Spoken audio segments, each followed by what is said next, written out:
Bem, vamos dar início então.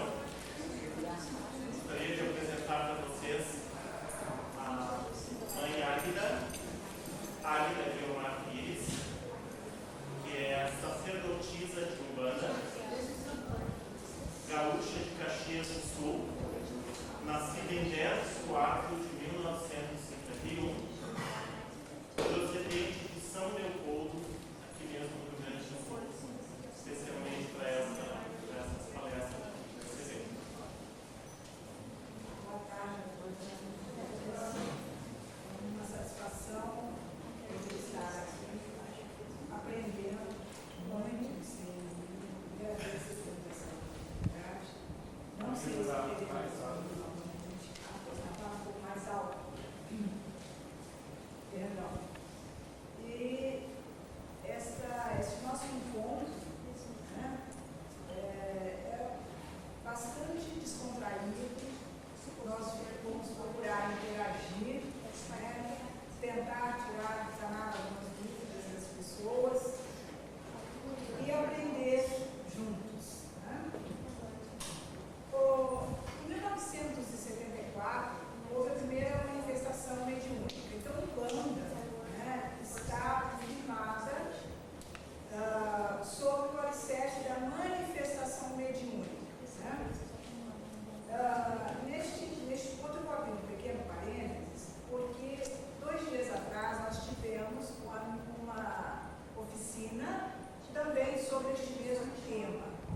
Então, as pessoas que, alguns, talvez já estivessem conosco para esse encontro, eu vou procurar ser rápida, porque eu vou dar um andamento um pouco maior ao conhecimento dessa região com a cara do Brasil. Né? Essas manifestações mediúnicas trazem para o médium preparar a condição de transmitir informações de espíritos para as pessoas a quais este médium tem contato. Né? E surgiu no Rio de Janeiro, através do médium Zé Fernandino de Moraes. Nós tomamos o cuidado de pegar um folder com esse breve histórico. Né? Então eu não vou me ater muito a esses detalhes. E a Umbanda no Brasil, com 97 anos de Brasil, ela é um sincretismo. Então, se ela é um sincretismo nascido no Brasil, ela possui elementos de algumas religiões que trazem em sua essência principal, em sua informação, com sua teologia, a existência de um Deus único. Né? Então, a Umbanda firma todo o seu desenvolvimento, o seu desempenho ritualístico e a sua liturgia e a sua doutrina sobre 7 linhas energéticas, linhas de espíritos. Né? 7 linhas energéticas. Esse é o fundamento. Dessas 7 linhas energéticas se expande e então o conhecimento do médium. Ele se prepara basicamente para organizar, de acordo com a mediunidade dele, a condição de captar espíritos dessas 7 linhas energéticas. É claro que esta situação se dá de acordo com o grau consciencial do médium. Né? E isso precisa de estudo, que este médium procure desenvolver de uma maneira organizada e equilibrada este seu dom. Na realidade, nós não consideramos um dom. Né? A mediunidade nós consideramos como um atributo. Né? Um atributo à mediunidade. E, de acordo com o período de aprendizado, de desenvolvimento, de práticas, né, dentro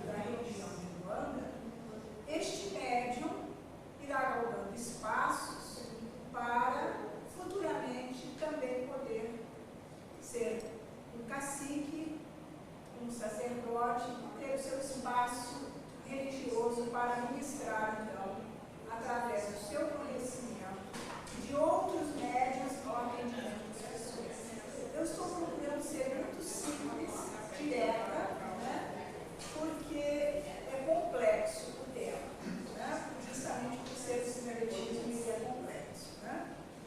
Hoje, já inseridos na Umbanda, o conhecimento de alguns segmentos orientais, né? E isso traz para a Umbanda a chamada linha auxiliar. Então, nós temos a Umbanda, os seus fundamentos, que são as 7 linhas principais, alguns deles que se desenvolvem. Temos as linhas auxiliares, que interagem com as linhas de espíritos dessas 7 falanges principais para serem mantenedoras de um tempo de Umbanda. É algo simples, porque a Umbanda professa um caminho de fé, humildade e caridade. Ela procura estar junto, próximo de seu público, né? De seus adeptos, de seus amigos, de pessoas que venham a estudá-lo, né? E com esses 97 anos de Umbanda, houveram certas modificações, porque de 30 anos aproximadamente até os nossos dias, uma literatura começou a acontecer em grande quantidade no país, inclusive ser enviada para fora do nosso país, para outros países. Então as pessoas começaram a tomar mais conhecimento, né, a respeito de que maneira esses espíritos se manifestam na Umbanda. E que espíritos são esses? Né? Eu gostaria que assim, fizesse o nosso triângulo da Umbanda e colocasse estes espíritos, são chamados de caboclos, pretos velhos, crianças e iaras. Iaras são espíritos das águas, né? Iaras. I-A-L-A-S, iaras, né? Espíritos das águas. A Umbanda tem em sua raiz brasileira o termo realmente raiz. O que seria a raiz na Umbanda? São os primeiros caboclos que chegaram nos médiuns para iniciar, então, esta nova religião. Então, são os caboclos de raiz. Muitos deles, por sinal, senhores, apesar de 97 anos, senhores muito jovens ainda, não atuam mais incorporando médiuns. Já houveram umas substituições, digamos assim.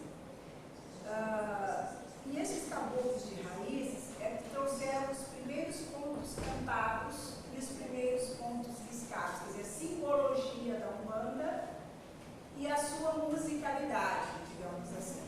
Né? Os chamados contos cantados devem ser em português, inseridos alguns termos africanos e alguns termos indígenas. Então, é compreensível. Eles são rotativas, são rezas que auxiliam os médiuns durante a sessão mediúnica a ter uma melhor vibração com a entidade. Então, eles tornam um desenvolvimento para que isso aconteça. Essas entidades, quando incorporadas nos médiuns, eles traçam alguns símbolos, e estes símbolos, para as pessoas que estão habituadas, já identificam que entidade é aquela, através deste símbolo. Os caboclos, na Umbanda, estão na linha de Xangô, de Oxóssi e de Ogum. Esses são os caboclos. Cada caboclo da Umbanda traz um tipo de simbologia e atua de uma forma numérica. Parece complicado, mas eu estou dando uma passagem rápida para que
desenvolvido, em que linha ele foi desenvolvido. Nós nos lembramos daquelas 7 linhas fundamentais, né? Então, de que linha ele, de que maneira ele foi desenvolvido? Porém, o fundamento está sobre as 7 linhas. Então, seus rituais não têm um padrão. Eles têm, sim, elementos de convergência. Por exemplo, orações, o toque, a simbologia, isto é imprescindível. E atuam também com oferendas. Essas oferendas também seguem um determinado ensinamento da entidade que está ligada a cada uma dessas linhas. As oferendas na Umbanda são feitas com flores, velas, ervas.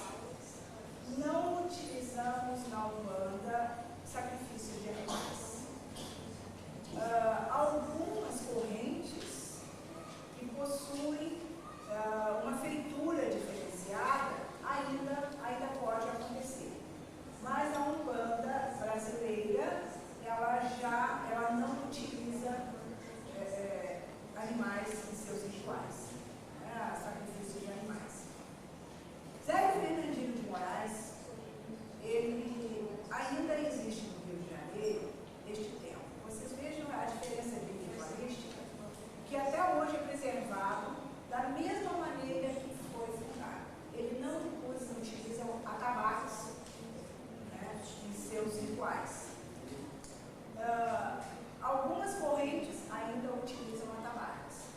Então, se utiliza no tempo que foi fundado, em 1908, somente a palavra, o cantar e a palma.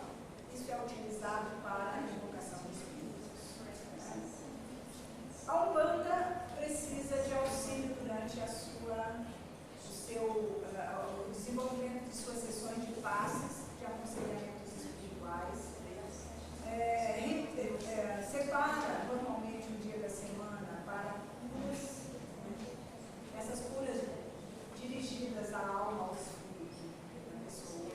A Umbanda se firma sobre a reencarnação, a volta do espírito, a passagem dele várias vezes ao plano da matéria, em tudo de evolução espiritual.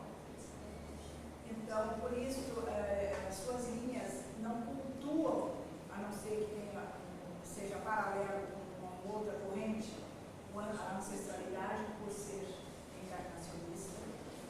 São essas, a Umbanda, em seus elementos, ela busca falar aos corações, sem solicitar que essa pessoa venha a congregar com ela a mesma ritualística, mas sim que ela possua fé que tenha este caminho para a evolução espiritual, haja vista seja uma religião encarnacional.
porque cultua em uma das suas linhas.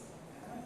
Haja vista que quando em 1908, Zélio Fernandino de Moraes teve toda a sua formação religiosa católica. Né? As primeiras orações ditas numa tenda de Umbanda, ele fundou as 7 primeiras tendas de Umbanda no Brasil, né? Todas elas, as orações sempre foram católicas, né? Desde o Pai Nosso, o Credo, sempre. Em 1930, fundou-se então a primeira Federação Espírita de Umbanda no Brasil. Então, esta é interessante. Eu gostaria de ver se alguém quer mais alguma pergunta, porque eu vou passar para poder explicar aqui algumas coisas. Eu gostaria de saber qual é a relação e quais as diferenças da Umbanda e do Candomblé. Eu realmente não vou falar sobre o Candomblé, porque eu atuo somente na Umbanda.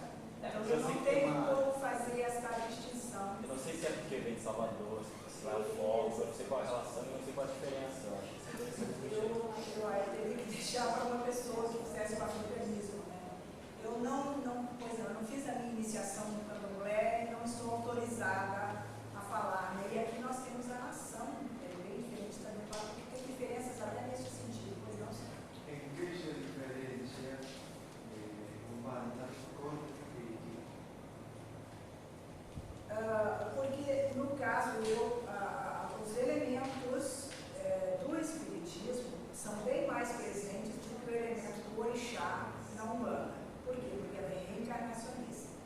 Uma das diferenças com o Candomblé é que não cultua ancestrais, uma delas por aí, né? Porém, porque por ser reencarnacionista, ela estuda, né, Kardec, porque ali está realmente um compêndio para que um umbandista possa desenvolver esta área com mais segurança. Né? E a Umbanda colocou essas hierarquias de espíritos dentro dessas falanges. E Kardec já não colocou dentro das falanges, colocou como que espíritos mais evoluídos tenham uma maior hierarquia. E a Umbanda colocou dentro dessas 7 faixas vibratórias. Evolução. Exato. Daria a feitura, então, dentro da pergunta do Senhor. A feitura seria, então, uma distinção do espírito encarnecista, é isso? Exato. Está dentro dessas 7, essas energias espirituais se encaixam, digamos assim, para usar um termo mais, dentro dessa hierarquia das 7 linhas. Né? Então, isso aí diferencia justamente por isso, pois não? Cristo o Jesús de Nazaret dentro para el pensamiento humano. Un santo, un profeta. Como vocês veem Jesus Cristo na Umbanda? Como um mestre superior da Umbanda. Ele é superior. Como Jesus Cristo mesmo. Então, nós estudamos, no caso, o Novo Testamento principalmente, porque amai a Deus sobre todas as coisas e ao próximo como a si mesmo.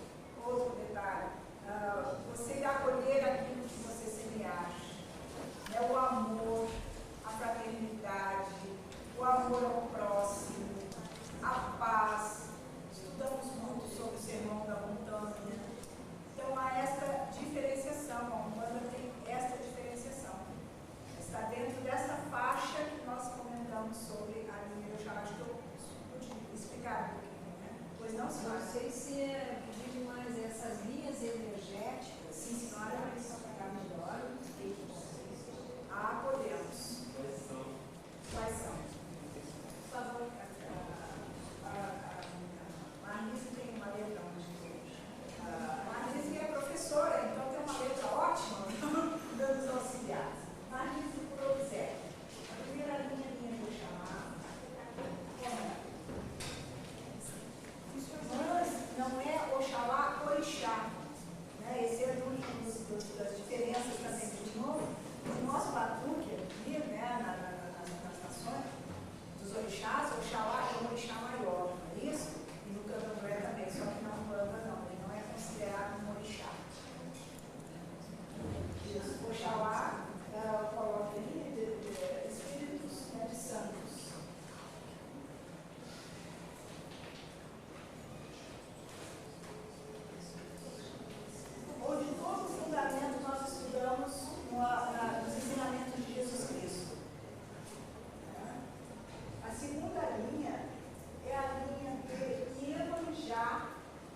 mas não cultuamos o orixá com uma feitura diferente do que no candomblé ou na nação dos orixás. Porque nós estamos, os espíritos das águas que estão no reino da Iemanjá, nessa energia da natureza. Dessa forma, águas. Os espíritos todos vocês já sabem, né? Então, águas, para a gente não demorar. Por favor, Xangô.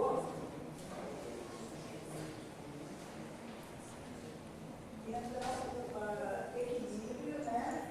E os espíritos que cuidam das pedreiras, do trovão, né? Que tem essas características do orixá. Né? Qualquer baixo de água. Né? Por favor, Oxóssi. Por favor, depois ela vai abrir uma chave, colocando tudo isso caboclos na banda. Oxóssi e Antônia de Firmeza.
já feminino.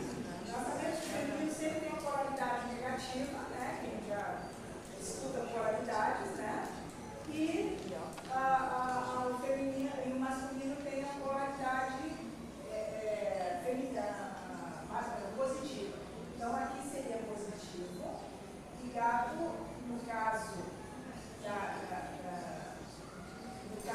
da astrologia, está ligado aos dois, né? Então a gente vai chegar a esse ponto. Vamos colocar aqui para vocês. Negativo, aqui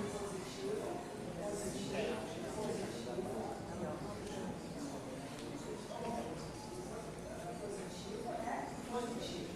Aqui positivo e negativo. Tá? Aqui feminino e masculino. A mesma coisa aqui. Né?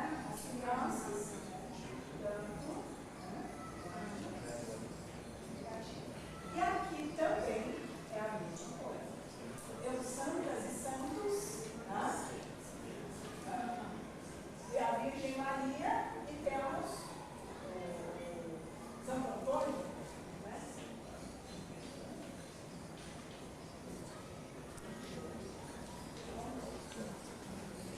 Não significa que o médium de Umbanda possa incorporar esse ritual. Não existe. Não existe quem vai incorporar com Santo Antônio ou com a Virgem Maria, muito menos com Jesus. Então, isso aqui não. Daqui para baixo, toda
espíritos. Como é a relação? Qual a relação? A Umbanda tem Deus como ser único, né? E sem que haja a permissão dele, digamos assim, não teríamos nada disso. Nem sobre o céu, nem sobre o universo, digamos assim. Então a Umbanda professa Deus como a fonte central, possibilitando toda e qualquer vida no universo. Eu acho que eu respondi, né? Sem que a nossa crença está ligada direto ao poder, digamos assim, único de Deus. Então, esses espíritos pertencem na espiritualidade a Deus. Entonces, todo espíritu son manifestaciones de Dios único. ¿Sí? Exato. E como hierarquias, né? Então, ele, como é reencarnacionista, pode frisar, o espírito, após várias passagens pela Terra, ele vai melhorando, vai aprendendo, vai evoluindo. Então, ele está cada vez mais próximo de Deus. Não sei se vocês se recordam quando nós falamos dos capítulos de raiz, no início, que eu citei rapidamente, muitos já me chegam aos médicos, que já alcançaram uma hierarquia que nós ainda não conseguimos, às vezes, mais captá-los, né? Porque a nossa vibração é pesada, né? Então, o espírito, quanto mais evoluído, mais ele vai se libertando de certos defeitos, digamos assim, de raças, e vai se aproximando mais do Pai, né? Que é puro, que é luz, que é amor, que é um. Então, a Umbanda é uma religião muito simples por isso.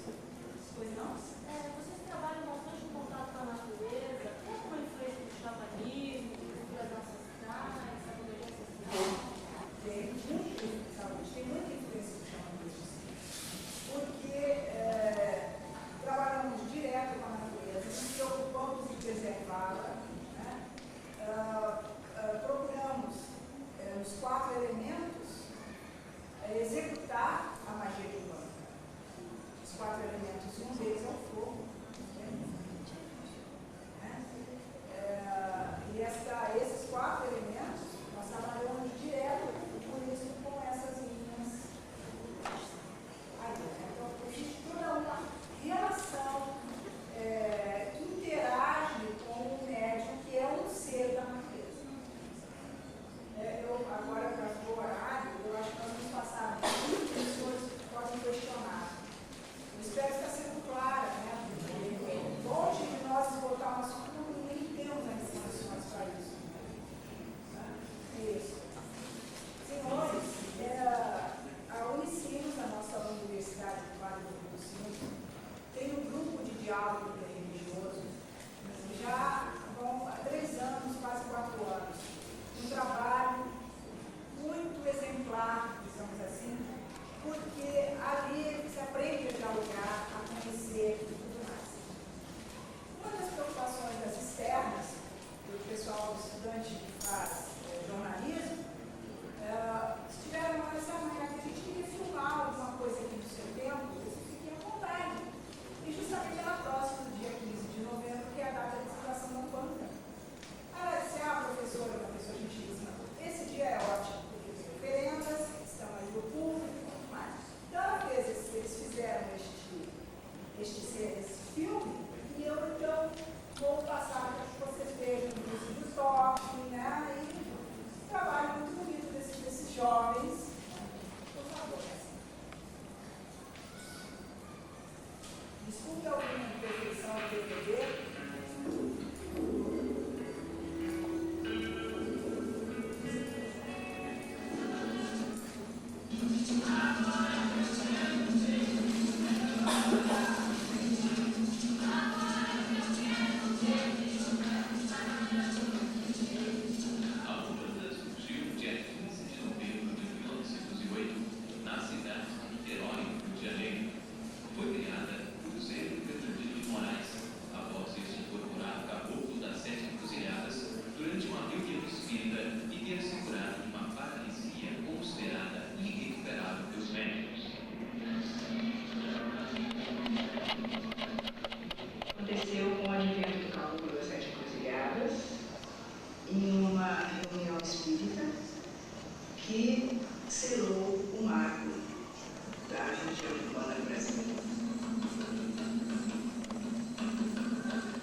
mesmo inconscientemente eu sentia isso. Eu via que aquilo ia ter o respeito. Eu sempre procurei sem saber.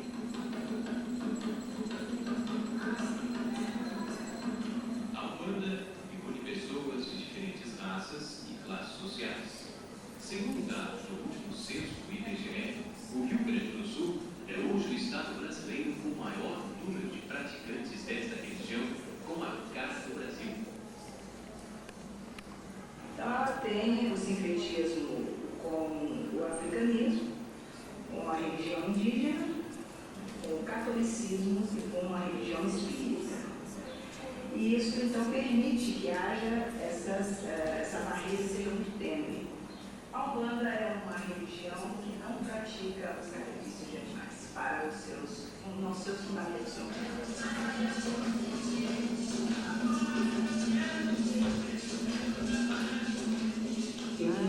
Eu não me retirei da Luterana.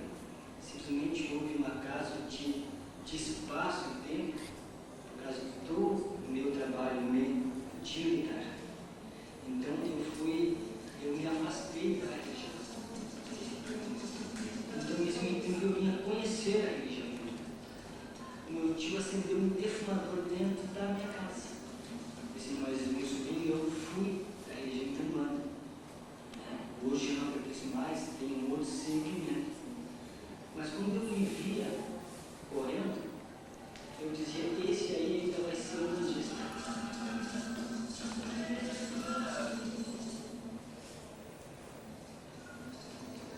A Umbanda é uma religião que tem origem em um sincretismo, que possui influência cigana e de religiões orientais, como o hinduísmo e o budismo.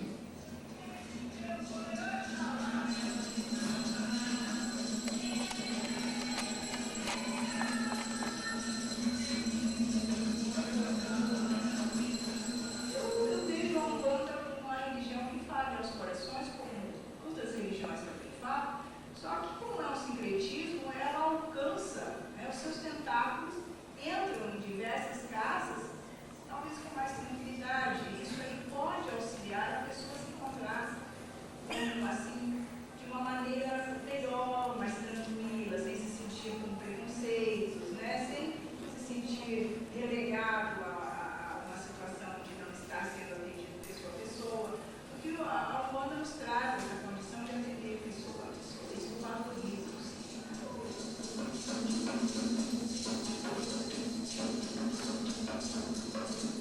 A Umbanda tem a cara do Brasil, um país construído por pessoas vindas de outros lugares do mundo, que ao chegarem aqui, viram sua cultura e sua religiosidade se misturar com a de outros povos.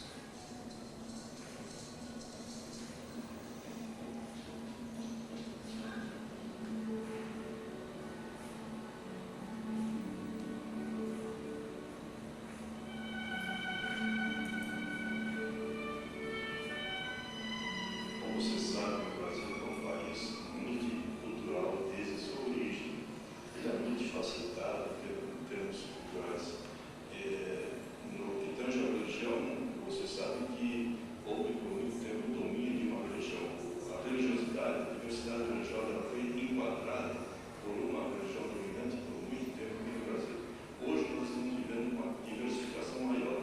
A partir das últimas décadas, aí houve uma manifestação muito clara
que existem entre as duas religiões são pontos de tangência.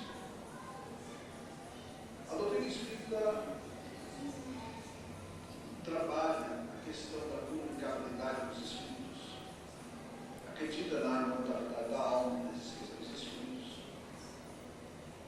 A doutrina espírita trabalha a questão da evolução, enquanto que a Umbanda, da mesma forma, trabalha com a questão da comunicabilidade dos espíritos, acredita na encarnação, segundo o Espiritismo.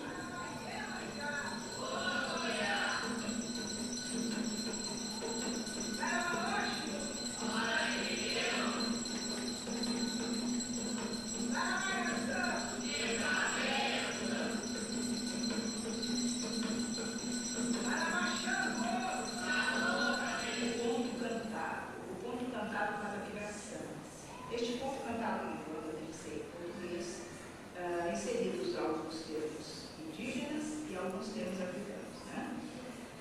Porém, são rezas, transmitem uma rogativa para que as entidades baixem os terreiros. Então, é muito importante que ele tenha uma harmonia e que o tamboreiro esteja consciente de que linha ele está chamando, para que linha ele está tocando, para que linha ele está tocando homenagem. Então, realmente é um trabalho muito delicado e que requer amor, né, pela Umbanda. Está no toque, muita vibração para que haja uma incorporação, se faça no ambiente.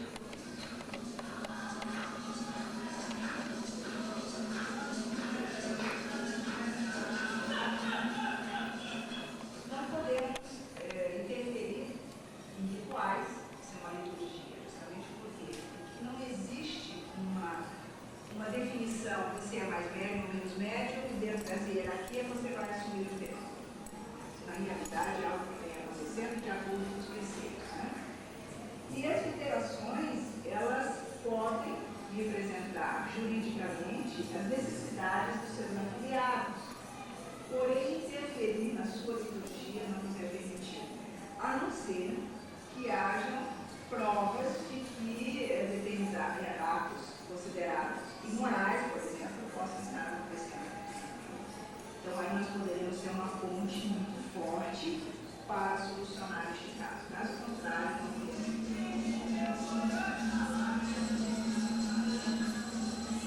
Religião é uma escolha pessoal e ninguém deve interferir. Respeitar toda e qualquer crença é fundamental. A Umbanda nasceu no Brasil. É uma religião de fé e caridade que revela as misturas culturais do país.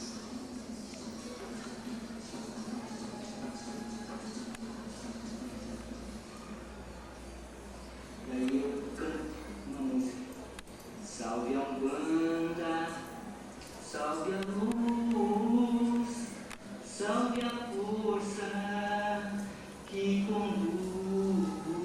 Salve a Umbanda, salve a luz, salve a força que nos conduz.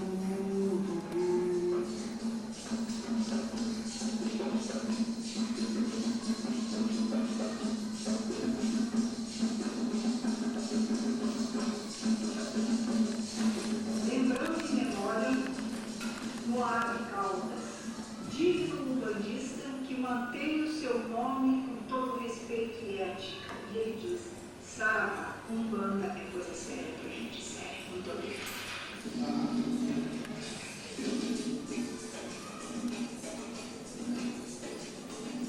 Dentro de todas as nossas conversas, todas as nossas encruzilhadas sejam bem protegidas.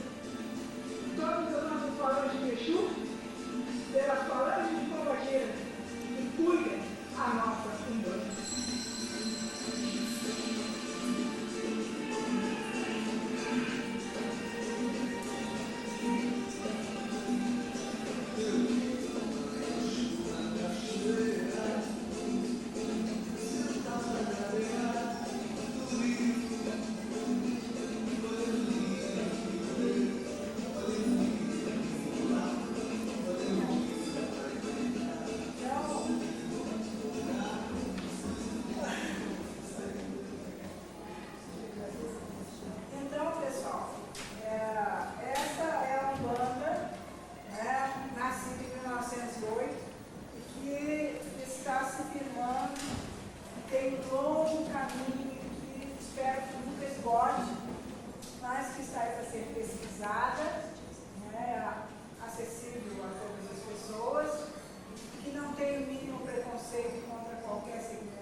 Alguém gostaria de questionar mais alguma coisa? Pois não? Sim. Uma pergunta.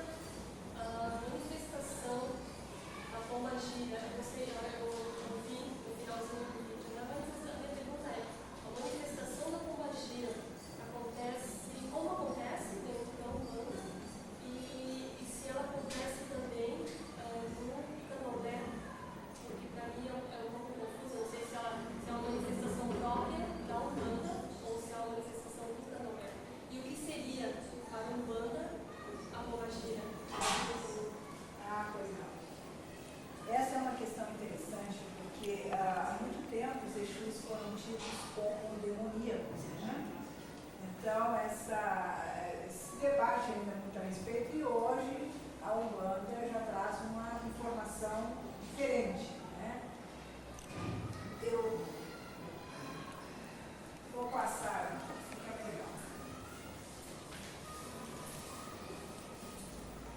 Existem planos espirituais estudados na Umbanda. Planos espirituais.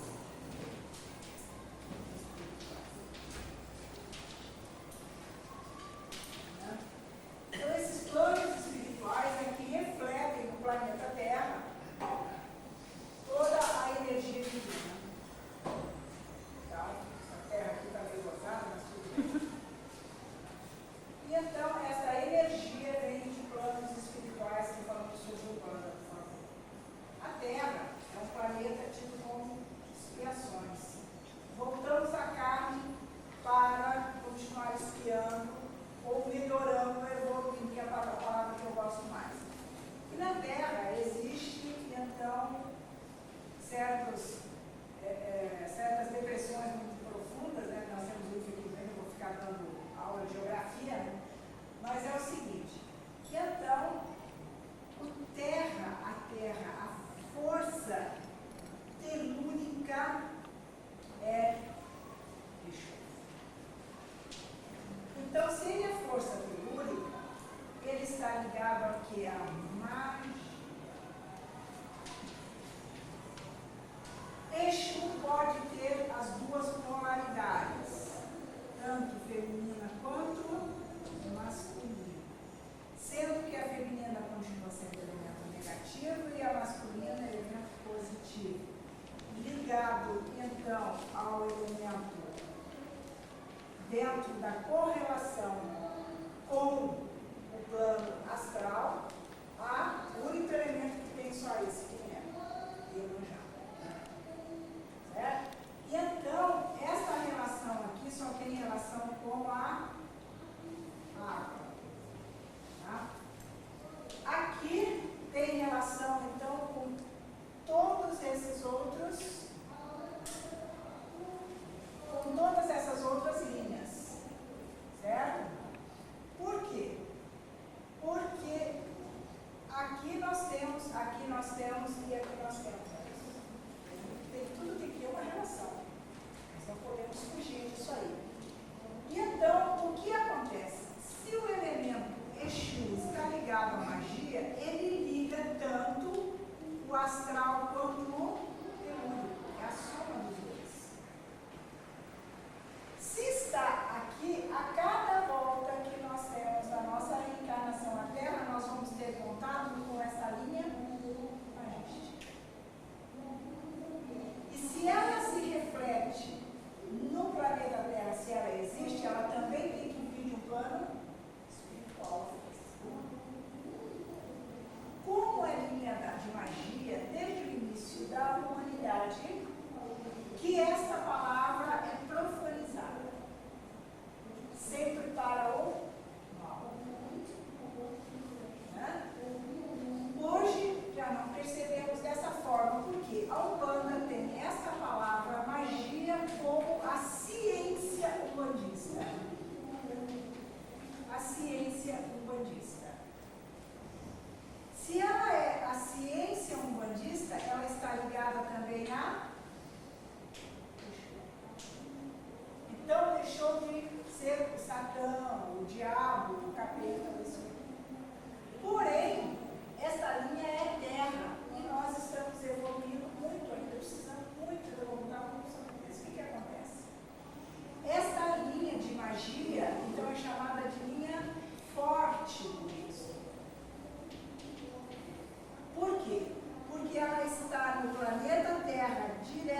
constantemente ligada aos seres humanos. Se ela está ligada aos seres humanos, ela policia constantemente os nossos pensamentos, as nossas ações, palavras e obras. Se ela policia, ela vai nos auxiliar ou auxiliar a esta linha na evolução do ser. Então, Exu é complicada a situação. Se ela vai auxiliar direto na evolução do ser, ela está, é a linha mais apropriada, digamos assim, a informar a esta linha de luz no nosso procedimento. Nos defender, inclusive, de situações que aqui não teria condições. Por quê? Porque se você tem um pote com um pouco de lama, você joga, por favor, você joga água, essa água vai se tornar turva. Para que esta linha se mantenha com toda a pureza, limpidez, esteja ligada direto à luz, ele precisa do auxílio de quem sabe como trabalhar nas trevas. Né? Se ele sabe como trabalhar nas trevas, ele está em uns locais, essa linha energética, magística, está em locais que esta linha não entra. Porque ele tem aqui a sua polícia, digamos assim, no chão, aquela que conhece. Vejam, senhores, por exemplo, se algum de nós formos lá, na favela da Rocinha, talvez sejamos alvejados primeiro que qualquer pessoa, porque não sabemos como nos comportar. É um ambiente diferente do nosso. Então, enquanto a polícia de choque se preparou toda para entrar, para tomar as posições, para defender as pessoas que ali estão, pessoas de bem que trabalham, que são pais de famílias que saem de manhã da Rocinha para trabalhar. Né? Então, muito confundida essa linha. E sem essa linha, nós ficaríamos sem as compolaridades da linha de luz. E então, Exu trabalha em quais dessas linhas aqui? Aqui também, porque tem as duas polaridades, aqui também e aqui também. Não é que ele seja a oposição disso aqui. Ele, a compolaridade da luz, ele fica restrito a um plano muito difícil de trabalho. Por isso, é muito valorado, porque é muito próximo, muito da Terra, isso é muito do nosso sentimento de soberba.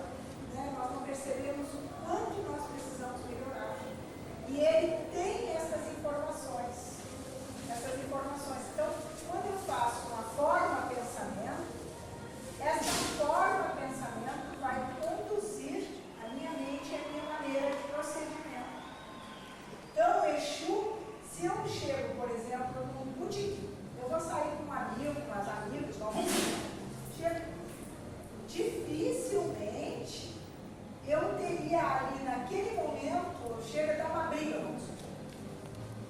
Eu peço a Deus que me auxilie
atitude isso. Mas, assim, eu não vou fazer mal se essa energia for acionada para o mal, eu não vou fazer isso, não faz isso. Isso. Agora entendeu bem, entendi. Isso. Mas é um ser inteligente. Pois não, senhora? Eu fico, não sei se eu entendi mal, quer dizer, os espíritos e as companhias são espíritos que são iluminados para interferir ou levar subsídios para Iemanjá, Oxalá, que são intermediários. Exato, eles interagem de acordo com essa, seria uma ordem, digamos assim. Né? Então, essa questão que nós colocamos da inteligência e do discernimento vai do quê? Do médium, porque nós podemos desenvolver o médium e este médium ter condições na sua mediunidade de trazer estes espíritos, né? Esses gestos. Porém, se ele utilizar isso que ele aprendeu para o mal, essa entidade vai fazer o mal. Porém, dentro dessas 7 falanges aqui, isso não vai acontecer. Então, o mal e o bem vai depender do médium, da sua Exato, essência. da índole, né? Porque você não pode taxar o Exu de demoníaco, se na realidade ele pode vir no médium para ajudar muito as pessoas através da sua força magística. Né? A senhora veja, por exemplo, nós fazemos alguns trabalhos em hospitais e sempre que saímos para esses trabalhos em hospitais solicitamos o auxílio dessa linha que nós temos firmado em nossa casa para que deixe limpo este caminho, para que as pessoas, para que os miasmas astrais, os cascões astrais não impeçam o trabalho de entidades de luz de auxiliar as pessoas. Eles conhecem, então eles fazem eles depuram nessa parte. Agora, depende do médium. Eu não posso dizer que a Umbanda só faz o bem se o médium de Umbanda aprendeu, foi lá e fez o mal. Eu não posso dizer que em determinada religião, porque a pessoa fez aquela religião, ele só vai fazer o bem, porque aquela religião só prega o bem. Mas ele poderá utilizar essa ferramenta de acordo com a própria índole, e nós não temos como segurar isso.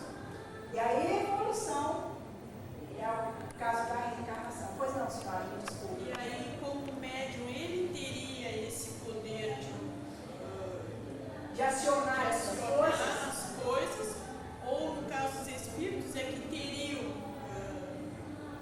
como é que eu vou dizer assim, o médium teria esse poder de manipular com os espíritos ou os espíritos com o médium? Quanto a índole de médium, quanto a índole do médium? Com a atuação índole do médium. Só que é o seguinte, nós não podemos esquecer do livre-arbítrio.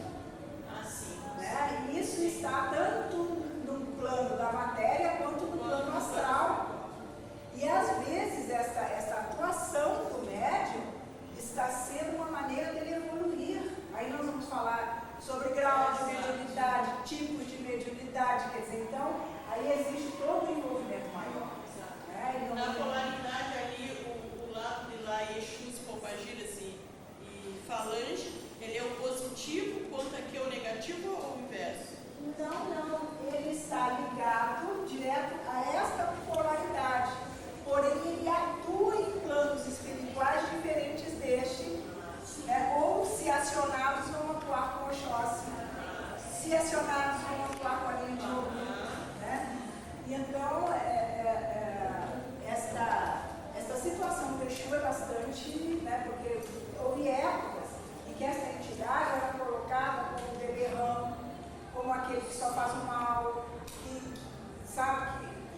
Pois não?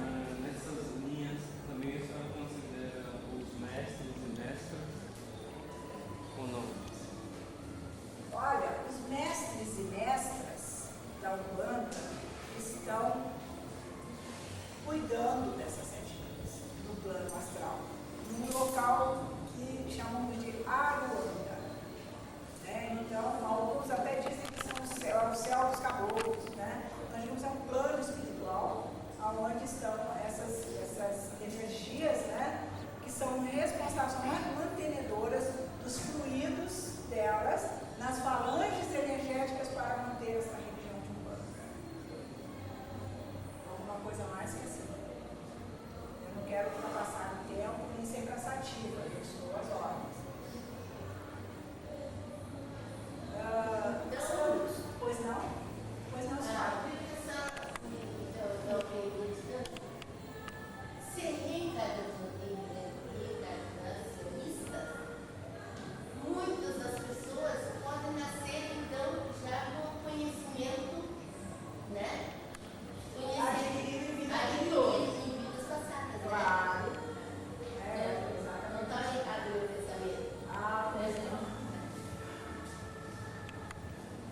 Mais alguma pergunta? Então, hoje, encerramos. Eu quero agradecer, principalmente aos organizadores do CNI, essa abertura, porque realmente, nós todos sabemos que isso é muito difícil. Essa abertura, eles estão de parabéns em promover esse ecumenismo, das religiões poderem se pronunciar, dos povos se unirem. Estamos todos buscando a paz na humanidade, o amor, e as religiões unidas poderão melhorar muito essa questão do amor ao próximo, seguirmos realmente amor ao próximo. Eu queria dizer uma coisa rapidinho. O que eu achei bonito aqui hoje foi porque normalmente quando a gente, eu moro em Pernambuco, em Recife. Lá eu tive uma experiência também em terreiro de Umbanda. Aí eu percebo que culturalmente assim, o Estado brasileiro ele influi, porque algumas características culturais elas acabam estando presentes também.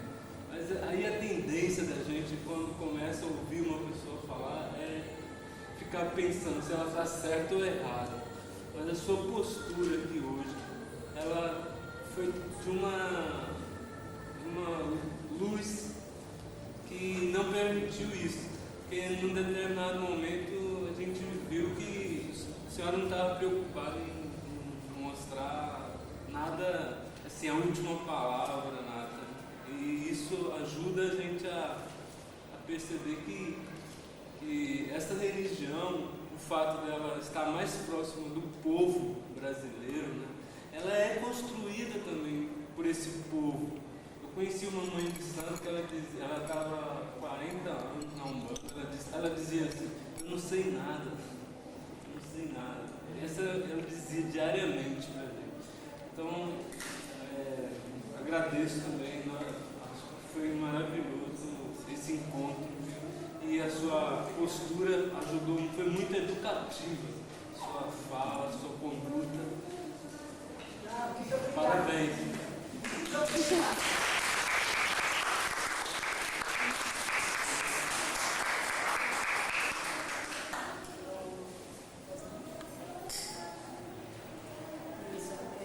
Gostaria só de levantar e fazer uma oração para encerrar. Você trouxe o Pai Nosso final de mensagem de Deus. Levem o nosso carinho, o nosso abraço aos seus familiares, seus amigos.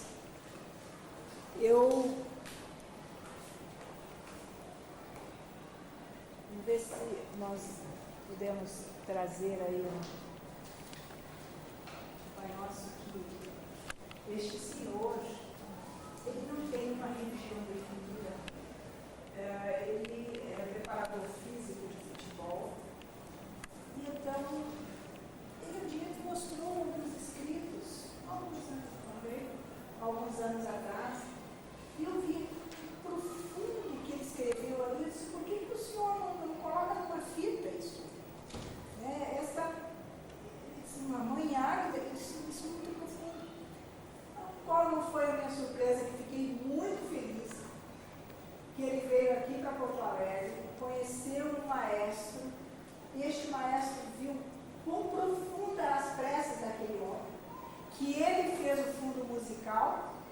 E esse senhor lançou esse CD, foi me levar, acho que não veio, né? Assim.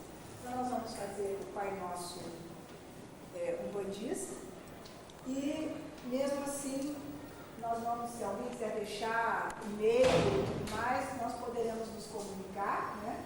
Sempre que quiserem, nós vamos estar nas ordens. E quando vierem ao Rio Grande do Sul, o nosso endereço é um ponto de parada. Fiquem sempre à vontade, nós vamos ficar muito felizes de recebê-los. Vamos unir os nossos pensamentos.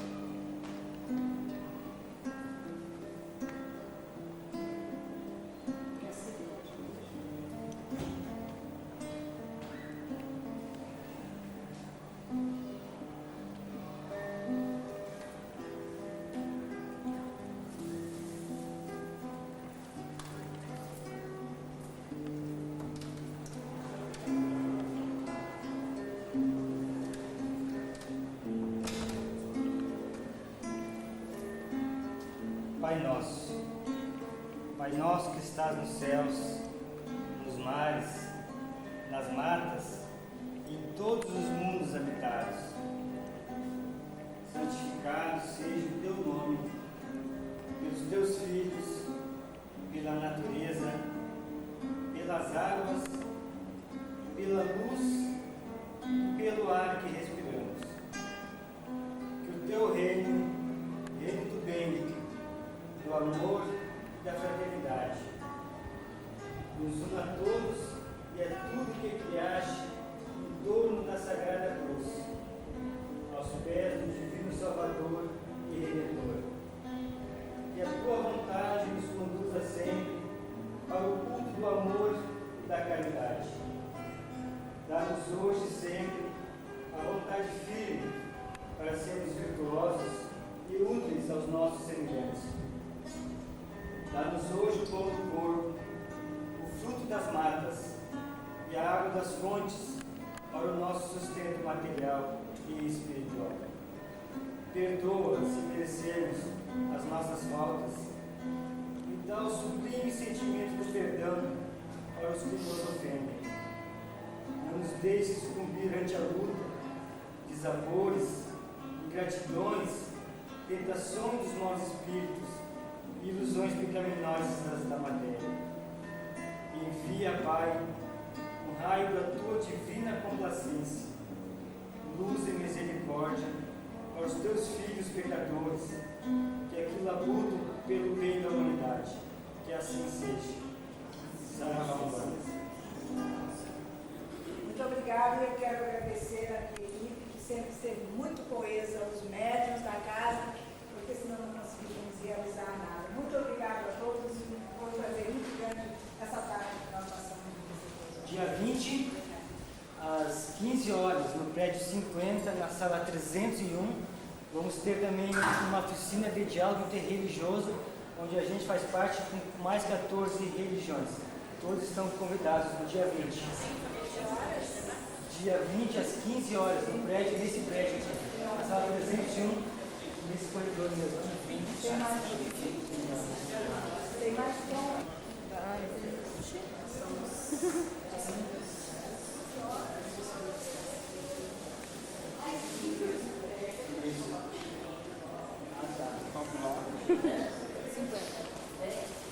Aqui, por favor. Se quiser colocar um endereço no e-mail, só colocar aqui. Alguém quer deixar o endereço no e-mail, por favor, para a gente entrar em.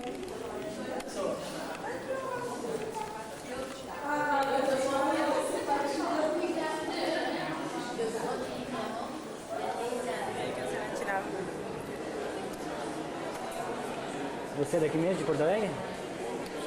Da Porto Alegre mesmo? Eu moro em Tramandaí. Ah, Tramandaí.